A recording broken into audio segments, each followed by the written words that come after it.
So alright guys, welcome back everyone and finally हम यहाँ पे डिस्कस करने वाले हैं 2022 में जेके बोस का कंडक्ट किया गया वाई सीरीज़ का जो पेपर है इंग्लिश का, उसको हम यहाँ पे डिस्कस करेंगे। ये वाला पेपर जो है 2022 के अंदर कंडक्ट हुआ एनुअल रेगुलर स्टूडेंट्स के लिए जम्मू डिवीज़न के अंदर summer zone and 10th class थी। ठीक है, ये वाला जो है आपका जेड सीरीज़ है। एक्स वाई हमने ऑलरेडी पहले डिस्कस कर चुके हैं एंड अगर आपने नहीं देखा और सैम्पल पेपर जो था आपका नए पैटर्न का जो सैम्पल पेपर है आपका 10th का, अगर आपने वो नहीं देखा तो आप जेके क्लास 10th की हमारी प्ले लिस्ट है उसमें जाकर चेकआउट कर सकते हैं। तो चलिए आते हैं, हम जहाँ पे डिस्कस करने वाले हैं आपका सेक्शन ए। सेक्शन ए के अंदर जैसे कि मैं पहले कई बार बता चुका हूँ, आपको 3 क्वेश्चंस मिलते हैं। क्वेश्चन नंबर फर्स्ट जो होता है आपका एक एक्सट्रैक्ट लिया जाता है पॉइंट में से, देन इस पे बेस्ड आपके 5 क्वेश्चंस होते हैं। देन आपका क्वेश्चन नंबर सेकंड जो दिया जाता है आपको, ये वाला आपको एक प्रोज सेक्शन में से जो है एक पैसेज दिया जाता है एंड देन इस पे आपको जो है 5 मार्क्स के क्वेश्चंस होते हैं। देन आपको एक जो है क्वेश्चन नंबर थर्ड मिलता है सेक्शन ए के अंदर। ये आपका एक अनसीन पैसेज होता है, आपकी टेक्स्ट से नहीं होता, ठीक है, कहीं और से लिया गया होता है एंड इसके भी एंड पे जो है 5 क्वेश्चंस दिए रहते हैं, इसके भी आपको 5 मार्क्स मिलते हैं। तो चलिए हम इनको प्रैक्टिस करते हैं। यहाँ पे हमारा मकसद है कि इनको हम किस तरह से प्रैक्टिस करके जो है सॉल्व करते हैं। Read the extract from the poem and answer the questions that follow. ठीक है ना, कोई एक्सट्रैक्ट है हमारी टेक्स्ट बुक के अंदर दी गई किसी एक पोएम में से लिया गया जो एक्सट्रैक्ट है, हमें इसको जो है रीड करना है एंड अकॉर्डिंगली इसके एंड पे जो दिए गए क्वेश्चंस होंगे हमें उनको सॉल्व करना होगा। My feet are cold with water seeping through my shoes. ठीक है ना, आई एम श्योर जब हम इसको स्टडी करते हैं, पहले 2 पैराग्राफ मैंने आपको बताया कि ये जो होता है आपके लिए जैकपॉट का काम करते हैं। पहले जो आपको 2 क्वेश्चंस मिलते हैं, बिकॉज ऑलरेडी आपने लिटरेचर की जो बुक होती है आपकी ट्यूलिप सीरीज की, आपने उसके अंदर ये वाली चीज़ें पढ़ के रखी है एंड पढ़ते ही आपको जो है आपने अच्छे से अगर पढ़ी होंगी तो ऑटोमेटिकली पहले ही आपके माइंड में जो है आएगा कि ये वाला जो इसने लाइन्स ली है ये ली है in evening wet with rain. ठीक है, in evening wet with rain जो है एक पोएम है आपकी बुक के अंदर जिसको लिखा है वेड पॉल डीप ने। ठीक है, तो इसकी जो सेंट्रल थीम एक्चुअल में जो है आपने देखा होगा कि जो पॉइंट है वो बेसिकली जो है मतलब दिखाना चाहता है कि किस तरह जो उसका मूड कैसा है एंड नेचर को रिलेट करता है अपना जो उसका डिस्परेट जो है मूड होता है। ठीक है ना, एनीवे हम इसको स्टडी करते हैं। यहाँ पे जो है हमें समझना ज़्यादा नहीं है, ठीक है, लिमिटेड टाइम है, जस्ट हमें जो है जस्ट प्रैक्टिस कर रहे हैं हम। My feet are cold with water seeping through my shoes. मेरे जो पैर हैं, ठीक है ना, वो ठंडे पड़ चुके हैं। वाई? बिकॉज वाटर जो है वो सीप कर रहा है। सीप का मतलब होता है धीरे धीरे जो छोटे छोटे पोर्स होते हैं जूतों के अंदर, उनमें से पानी जो है अंदर जा रहा है। क्यों? क्योंकि यहाँ पे जो है रेनिंग हो रही है। An evening wet with rain, raining की वजह से जो है पानी जो है इसके जूतों में अंदर चला गया है एंड इसके पैर जो है ठंडे हो चुके हैं। My eyes are heavy with sleep और इज इट फेवर। ठीक है ना, जस्ट ये अब फील कर रहा है कि इसकी जो आंखें हैं, ठीक है ना, वो मतलब ऑलमोस्ट बंद होने वाली है। ठीक है ना, बारी हो चुकी है। ठीक है, जिस तरह आदमी नींद में होता है वैसी उसकी जो है आंखें फील कर रही है, महसूस कर रहा है। या इसको लगता है कि या जो है इसको फीवर भी हो सकता है। ठीक है ना, फीवर की वजह से जो है इसकी जो आंखें हैं वो हैवी हो चुकी। The ground is slippery. ठीक है ना, जो ग्राउंड है वो स्लिपरी है बिकॉज बारिश गिर रही है, बारिश की वजह से जो है जो ग्राउंड होता है वो स्लिपरी हो जाता है। There is no place to stand, यहाँ पे कोई जगह नहीं है जहाँ पे आदमी खड़ा हो सके क्योंकि ऊपर से बारिश जो है पड़ रही है। ठीक है, the mind is exhausted. Point जो है इसका माइंड जो है एग्जॉस्ट हो चुका है, इसका माइंड एग्जॉस्ट कर चुका है, थक चुका है। Looks for some spot to rest, कहीं पे जो है ये कोई ऐसी जगह ढूंढना चाहता है जहां पे ये रेस्ट करना चाहे। ठीक है ना, रेस्ट के लिए जगह ढूंढना चाहता है। Loss of hope has darkened the evening of my life too. ठीक है ना, ये जो नाउमीदी है, लॉस ऑफ होप मतलब अब जो इसका जो होप था, जो कुछ मिशंस थी, ठीक है ना, उम्मीद अब वो जो राइटर है ये खो चुका है पॉइंट एंड इसकी वजह से जो है इसकी जो इवनिंग है, जिंदगी की इवनिंग मतलब इसकी जो ओल्ड एज है, ठीक है ना, वो भी जो है इसको धुंधली नजर आ रही है। यहाँ पे ये जो बेसिकली है एक मेटाफर का यूज कर रहा है। ठीक है, जो लॉस ऑफ होप जो है, ना उम्मीदी जो है, इसने इसकी मतलब जो शाम है उसको जो है और ही गहरा जो है कर दिया है। ठीक है ना, या इसको इस तरह से हम इंटरप्रेट करेंगे कि जो ना उम्मीदी है इसने जो पोइट की जो जिंदगी है, ठीक है ना, इवनिंग ऑफ माई लाइफ, मतलब कि इसकी जो ओल्ड एज है, ठीक है ना, दिन अपनी जिंदगी का मेजर पार्ट ये बसर कर चुका है, अब इसकी ओल्ड एज जो है उसको भी जो है इसको इसने जो है काफी डार्कन कर दिया है, ठीक है ना, अब इसको कुछ भी ब्राइट नहीं दिख रहा। And clouds gathering in the mind shed tears as they pass. Again ये मेटाफर का यूज कर रहा है जहां पे, ठीक है ना, मेटाफर का जो होता है मतलब कि जहां पे इसकी लिटरल ये वाली मीनिंग नहीं है जो जहां पे राइटर ने लिखी है, क्योंकि जो बादल होते हैं वो तो दिमाग के अंदर आते नहीं, ठीक है ना। जहां पे पॉइंट कह रहा है कि जो बादल है, ठीक है ना, बादल है वो इसके दिमाग के अंदर आ रहे हैं, इसकी आंखों से जो है आंसू निकल रहे हैं, ठीक है ना। एक्चुअल में क्या कह रहा है पॉइंट ये कह रहा है कि इसके दिमाग में कुछ जो है थॉट आ रहे हैं, कुछ सोच आ रही है, जो सोच जो है इसके जिस सोच की वजह से, जिन थॉट्स की वजह से इसका जो माइंड है, ठीक है ना, कुछ मतलब सैड थॉट्स उसके दिमाग में चल रही हैं, कुछ चीज़ें चल रही हैं जिसकी वजह से फाइनली जो है इसके आंसू आंखों से बह रहे हैं, ठीक है ना। पॉइंट अपने आप में जो है सैड फील कर रहा है, right.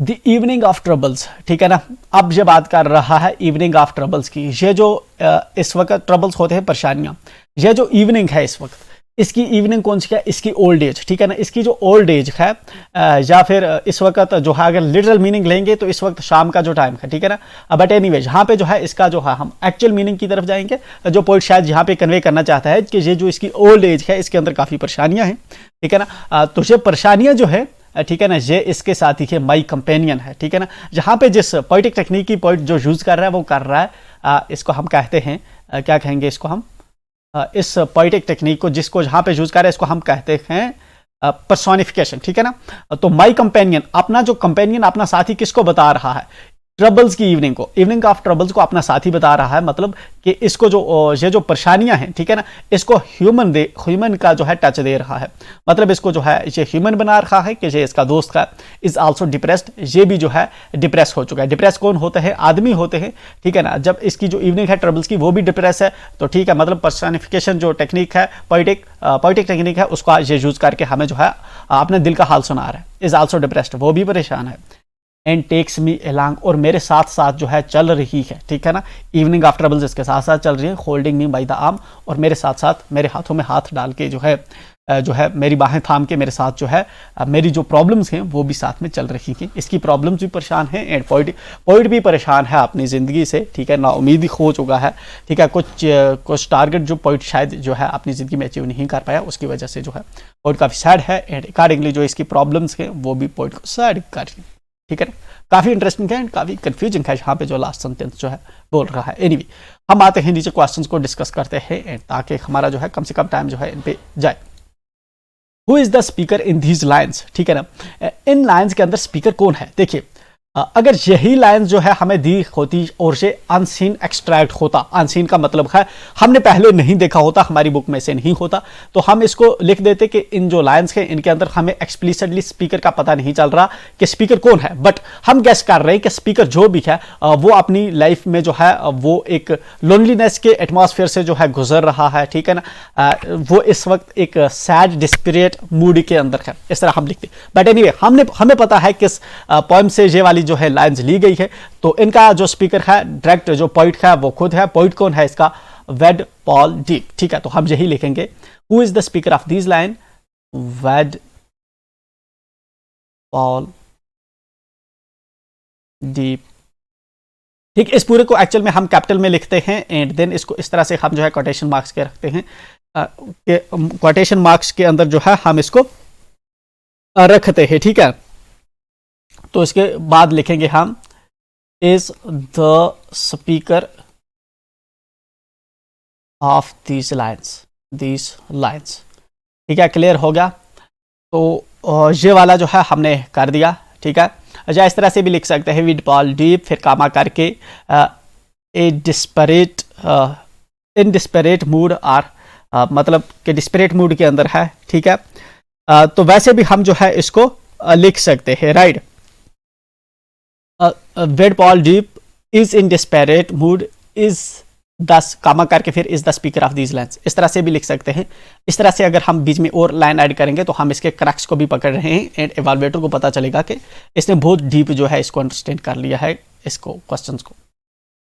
Why does the speaker look for some spot to rest, अब जो स्पीकर है कोई स्पॉट क्यों ढूंढना चाहता है रेस्ट करने के लिए, हम जाएंगे एंड ऊपर देखेंगे कहाँ पे है रेस्ट करना चाहता है। तो यहाँ पे ये जो है कुछ स्पॉट जो है ढूंढना चाहता है रेस्ट करने के लिए, क्या है इसके पीछे, माइंड इज एग्जॉस्टेड, क्योंकि स्पीकर जो है ये एग्जॉस्ट हो चुका है, that's why he is looking forward to rest. ठीक है, तो इसी वजह से जो है वो रेस्ट के लिए जो है देखना चाहता है। तो चलिए सबसे पहले हम यही वाली जो है लाइन लिखते हैं, द स्पीकर, ये वाली, ताकि सेंटेंस में जो है मीनिंगफुल है, कनेक्शन बना रहे। The speaker looks for some spot to rest। ठीक है ना, पहले हमने जो ऊपर वाली थी ये वाली जहां से उठाई यहां पे लिख दी, जस्ट एक कनेक्शन देने के लिए आपने सेंटेंस के अंदर। ठीक है, स्पॉट टू रेस्ट। अब इसके बाद जो है हम इंपॉर्टेंट लिखें क्योंकि उसका माइंड जो है एग्जॉस्ट हो चुका है। ठीक है, और ग्राउंड जो है स्लिपरी है और यहाँ पे जो है कोई जगह नहीं उसको मिल रही खड़ा होने के लिए, ग्राउंड स्लिपरी है, इसलिए जो है वो रेस्ट करना चाहता है। ठीक है, because his mind is exhausted, exhausted, exhausted, and there is no place to stand, and there is no place to stand on the slippery ground। Ground slippery है, कोई खड़ा होने के लिए जगह नहीं है, माइंड उसका एग्जॉस्ट हो चुका है, and that's why he is looking for some spot to rest. तो ये वाला जो है हमने जहाँ पे लिखा, जस्ट यहाँ पे एक चीज़ मैं हाईलाइट कर दूँ, कुछ बच्चे बोलेंगे सर इतनी लंबी लंबी लिखने की क्या ज़रूरत है। देखिए छोटी क्लास तो है नहीं, 10th की क्लास है, तो इतना सेंटेंस जो है आप लिख सकते हैं 1 मार्क्स के लिए, बट जो नीचे वाले हैं उसको आप जो है एडहेयर करना पड़ेगा वर्ड लिमिट्स को। ठीक है, what has darkened the evening of his life. तो इवनिंग किस चीज़ ने जो है इसकी इवनिंग को जो है वो डार्कन कर दिया है, एंड यहाँ पे हम आएंगे, हमें दिख रहा है कि लॉस ऑफ होप एक ऐसी चीज़ है जिसने जो है पोइट की इवनिंग को जो है वो डार्कन कर दिया है। ठीक है, तो यही चीज़ जो है हम यहाँ पे लिखेंगे, बट लिखेंगे एक मीनिंगफुल सेंटेंस के अंदर। तो चलिए यहाँ पे जो है ये चीज़ हमें जो है loss of hope,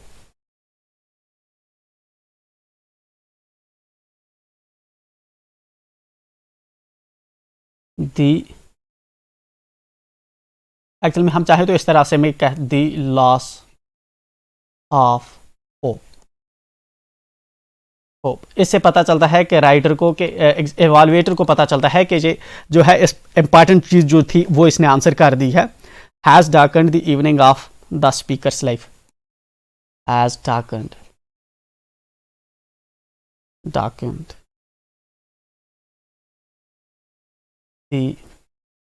evening of the, his life की जगह हिज लाइफ लिख सकते हैं या स्पीकर्स लाइफ लिख सकते हैं। ठीक है, both are same things, speaker's life, his लिखें जैसे लिखें। The meaning of troubles my companion is also depressed, which poetic device is used in these lines. हमें पर्टिकुलरली पूछ रहा है कि इन लाइन्स का आप बताइए। ऊपर अगर हम देखें तो पोइट जो है कहीं पे जो है हमें दिख रहा है, इस पूरे पोएम के अंदर अगर आप देखें तो इमेजरी का पोइट जो है यूज़ कर रहा है। ठीक है ना, नेचर की इमेजेस बना रहा है। ठीक, इमेजरी टेक्निक का इसने यूज़ किया। ठीक है, इस तरह पोइट अगर आप देखेंगे पूरी ऊपर एक्सट्रैक्ट पढ़ेंगे, इवन के जो ऊपर हमने लाइन्स देखी इसके अंदर जो है हमने देखा मेटाफर का जो है इसने यूज़ किया है कि इसके माइंड के अंदर क्लाउड्स गैदर कर रहे हैं।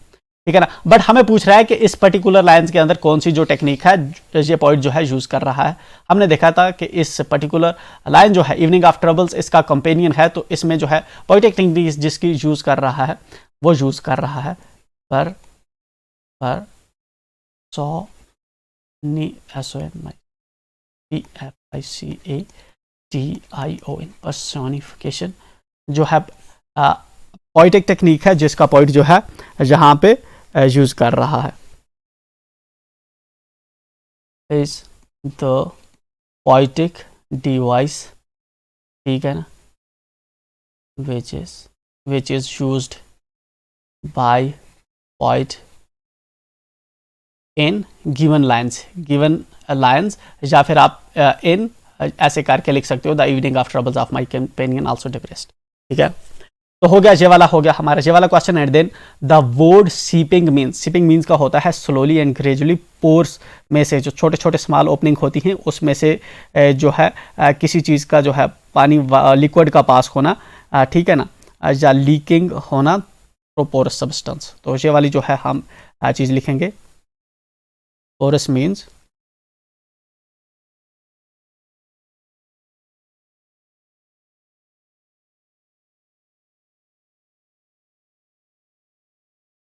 slowly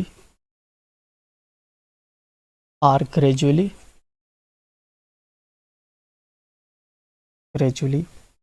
passing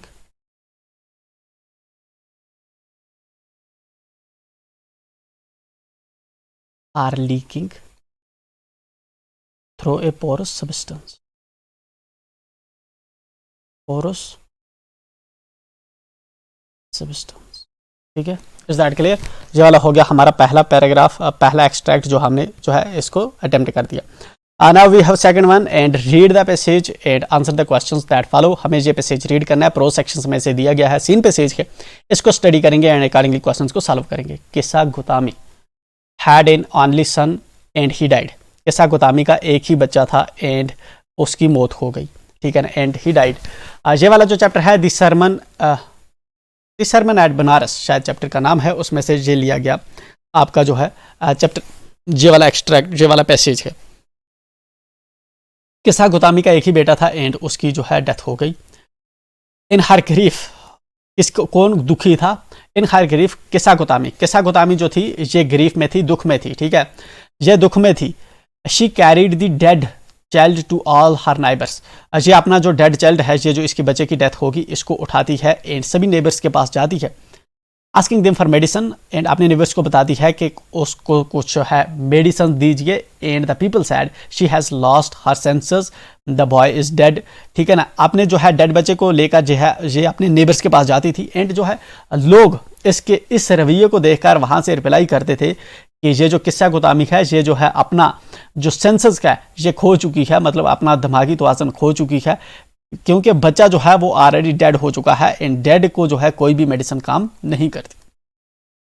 eight length Kisa Gotami met a man who replied to her request. At length का मतलब होता है आफ्टर लॉट ऑफ टाइम, ठीक है ना, काफ़ी अरसे बाद किस्सा गुतामी एक आदमी से मिलती है जिसने उसको रिप्लाई किया, ठीक है ना, who replied to her request, जिसने उसकी ये वाली जो रिक्वेस्ट थी मेडिसिन वाली कि मुझे मेडिसिन दो मेरे बच्चे के लिए, उसकी रिक्वेस्ट को जो है रिप्लाई किया एक पर्सन ने। I can not give this medicine for thy child. Thy का मतलब होता है यू आर, ठीक है ना, शेक्सपियर की जो इंग्लिश है वैसे यूज को हुआ है। I can not give the medicine for thy child, मैं जो है मेडिसिन नहीं दे सकता तुम्हारे बच्चे के लिए, but I know a physician who can, लेकिन मैं एक फिजिशियन को जानता हूँ जो आपको मेडिसिन दे सकता है। एंड द गर्ल सैड, कौन गर्ल बोलती है, ठीक है ना, किस्सा गुतामी जो है बोलती है। एंड द गर्ल सैड, जो किस्सा गुतामी है उसने बताया, pray tell me sir who is it, आप मेहरबानी करके मुझे बताइए कि वो कौन सी है, वो कौन है जो है इस मेरे बच्चे को मेडिसिन दे सकता है। एंड द मैन रिप्लाइड, और जो आदमी है वो रिप्लाई करता है, गो टू सल्यामुनि द बुद्धा, ठीक है ना, तुम किसके पास जाओ? बुद्धा के पास जाओ, ठीक है, बुद्धा के पास जाओ एंड वो जो है आपको आपका ये वाली जो है इस ये जो मेडिसिन है आपको दे सकता है, ठीक है। किस्सा गुतामी रिपेयर्ड टू द बुद्धा, ठीक है ना, किस्सा गुतामी जो है वो जो है repaired to the Buddha and cried, ठीक है, किस्सा गुतामी जो है बुद्धा के पास पहुंचती है एंड चलाती है, Lord and master give me the medicine that will cure my boy. Lord and master, मेरा जो बच्चा है उसको आप मेडिसिन दीजिए ताकि मेरा जो बच्चा है उसको जो है उसका इलाज हो पाए, वो जो है क्योर हो पाए, ठीक हो पाए। तो चलिए इस पे बेस्ड जो नीचे क्वेश्चन हैं हमें इनको आंसर करना होगा। Name the lesson these lines have been extracted from, किस चैप्टर से जो है ये वाली लाइन्स ली गई है, ठीक है ना। दीज हम यही पहले लिखेंगे, these lines have been extracted from the chapter, from the lesson, ऐसे करेंगे, द सरमन एट बनारस, ठीक है। तो पहले आप यही वाला लिखेंगे, उसके बाद ये वाला जो है आगे लिखेंगे, कैपिटल में लिखेंगे, हाईलाइट हो जाए जो की पॉइंट है इसके। व्हाट हैड सैडेंड किस्सा गुतामी को किस चीज ने जो है सैड कर रखा था। किस्सा गुतामी को किस चीज़ ने सैड कर रखा था। किस्सा गुतामी को बेसिकली अपने जो बच्चा है उसकी डेथ ने जो है, उसका एक ही बच्चा था, उसकी डेथ हो गई थी, तो उसने उसको सैड कर रखा था। ठीक है। एंड ये जो है पहली ही जो लाइन है जहाँ पे है इन हर ग्रीफ, तो उसको ग्रीफ किसका था, उसको ग्रीफ इस सेंटेंस का था। जो पीछे डेथ हुई उसके बच्चे की, उसका ग्रीफ था। जो ऑनली सन था उसकी डेथ हो गई है। तो ये वाली चीज़ हम लिखेंगे किस्सा गुतामी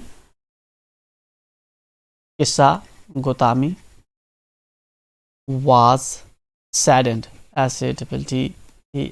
saddened by the death of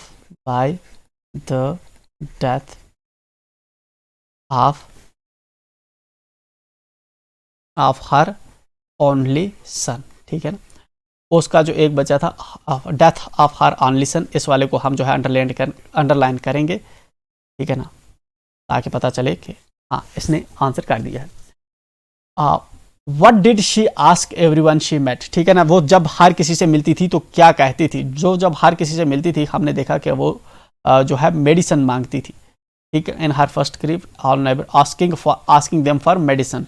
ठीक है ना, आस्किंग देम फॉर, जिससे भी वो मिलती थी वो अपने मेडिसिन जो है मांगती थी ताकि उसका जो बच्चा है वो क्योर हो पाए। ठीक है, and let me come down and here we will be writing it. She asked everyone she met for medicine to revive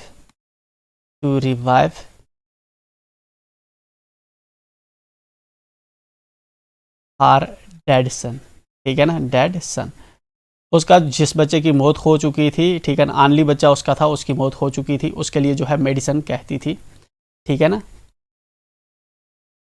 इसको कोटेशन मार्क्स रखने की जरूरत नहीं है, बट अंडरलाइन जो है आप करेंगे इसको। ठीक है, the phrase at length means, phrase जो है एट लेंथ का हमने देखा। फ्रेज एट लेंथ जो है आफ्टर लॉन्ग टाइम हमने यहीं पे देखा था, फ्रेज एट लेंथ। ठीक है ना, आफ्टर लॉन्ग टाइम उसको एक आदमी मिलता है जो उसको भेजता है गौतम बुद्धा के पास। ठीक है ना, तो फ्रेज एट लेंथ मीन्स इस डैश के अंदर हम क्या भरने वाले हैं, तो मीन्स फाइनली या after a long time.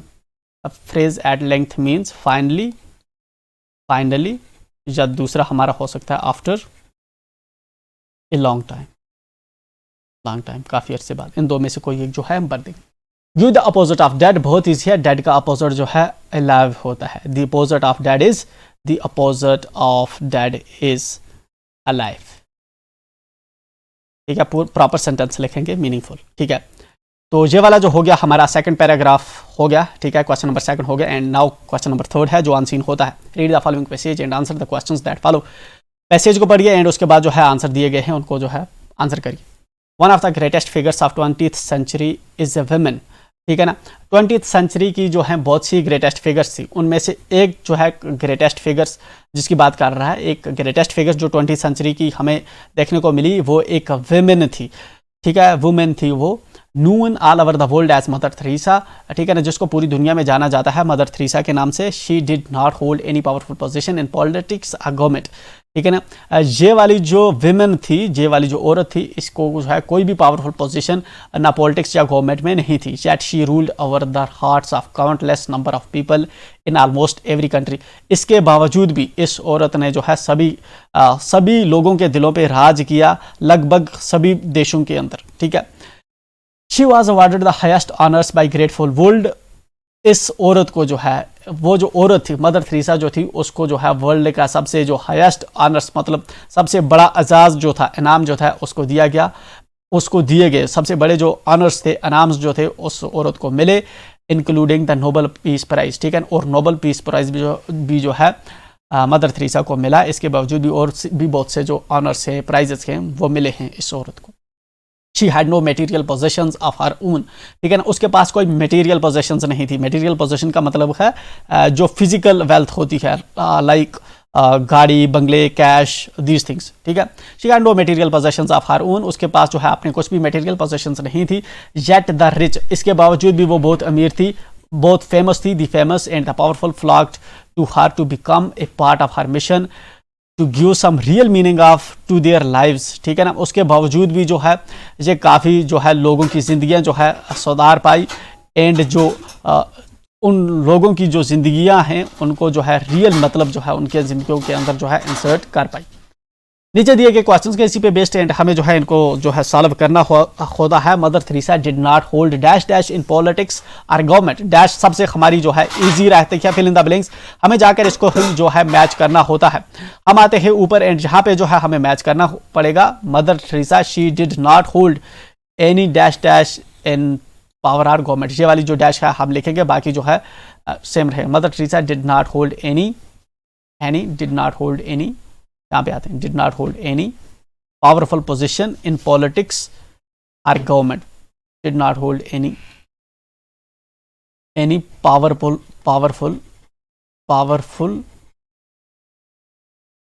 Position, did not hold any powerful position in politics और गवर्नमेंट, बाकी लिखा हुआ है पावरफुल पोजिशन हमें डालना था। ठीक है, हो गया ये वाला सेंटेंस। आते हैं नीचे। Why did everyone like to join her mission, क्यों हर कोई उसकी मीनिंग जो मिशन है उसको ज्वाइन करना चाहता है, ठीक है ना। हर कोई उसके मिशन को क्यों ज्वाइन करना चाहता है, एंड दिस इज, देखिए जहां पे लिखा है इसने, ठीक है ना, हर कोई उसके मिशन को क्यों ज्वाइन करना चाहता है। एंड द पावरफुल फ्लॉक्ड, जो है पावरफुल जो है जितने भी लोग हैं, फ्लॉक्ड टू हर मतलब सभी जो लोग हैं इस चीज़ की चाह करते हैं, to become a part of her mission, सब चाहते हैं, सब लोग चाहते हैं कि उसके जो मिशन है उसका पार्ट बने। And to give some real meaning to their lives, और अपनी ज़िंदगियों को जो है कोई रियल मकसद दें, ठीक है ना। तो उसका एक नोबल मिशन है, ठीक है ना, लोगों पोर्स की जो जिंदगियां हैं उसको अपलिफ्ट करने का। दैट इज़ वाई एवरीवन जो है इसको ज्वाइन करना चाहता है। तो why did everyone like to join her mission, everyone पहले हम उतना ऊपर वाला ही लिखते हैं, everyone liked to join her mission, ये वाला जहां तक हमने लिखा सेंटेंस को मीनिंगफुल कनेक्शन देने के लिए। यहां से आगे हमारा जो है pattern because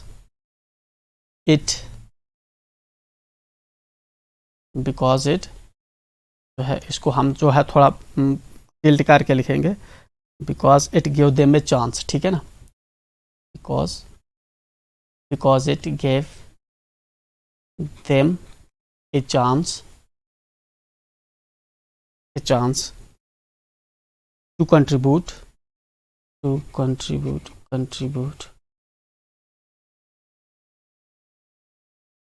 to a noble to contribute to a noble, become a part of her mission, उसके मिशन का पार्ट बने, and to give some meaningful use, और ये वाली जो है हम आगे लिखेंगे, become noble cause and find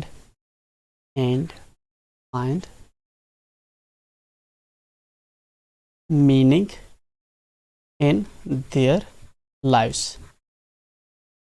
ठीक हो गया। तो इस तरह से हम लिखेंगे इसको।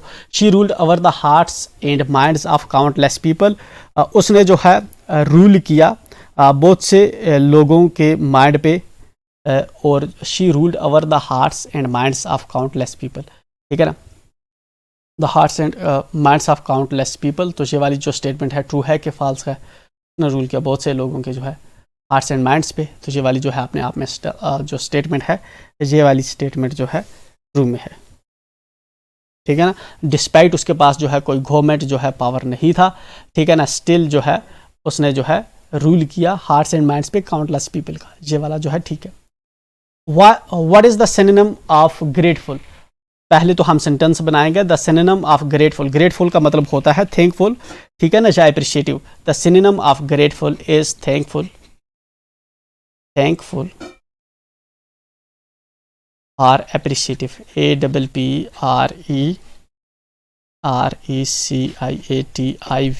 अप्रिशिएटिव, ठीक है ना। देन हमारा लास्ट है give suitable title to the message. तो टाइटल जो है हमारा वेरी कर सकता है डिफरेंट टू डिफरेंट, बट जो है कोई भी आपको टाइटल जो है यहाँ पे देना है, ठीक है। For me it could be the legacy of mother mother Teresa, ठीक है। Then a life of service and compassion, ठीक है। तो इस तरह से आप जो है अपने अकॉर्डिंग जो है कोई भी टाइटल दे सकते हैं। टाइटल जो है छोटा हो बड़ा हो डजेंट मैटर्स, ठीक है ना। जो है कोई भी आप टाइटल देंगे तो जस्ट आपको देना है कोई ना कोई टाइटल जिसमें जो है पूरी जो कैप्चर होनी चाहिए आपके जो है पूरा जो पैराग्राफ है उसकी मीनिंग। तो विद दिस हम अपने इस जो हमारा ये वाला जो वीडियो का पार्ट था हम इसको जो है एंड करते हैं एंड मिलते हैं किसी नेक्स्ट वीडियो के अंदर। Till then bye and enjoy.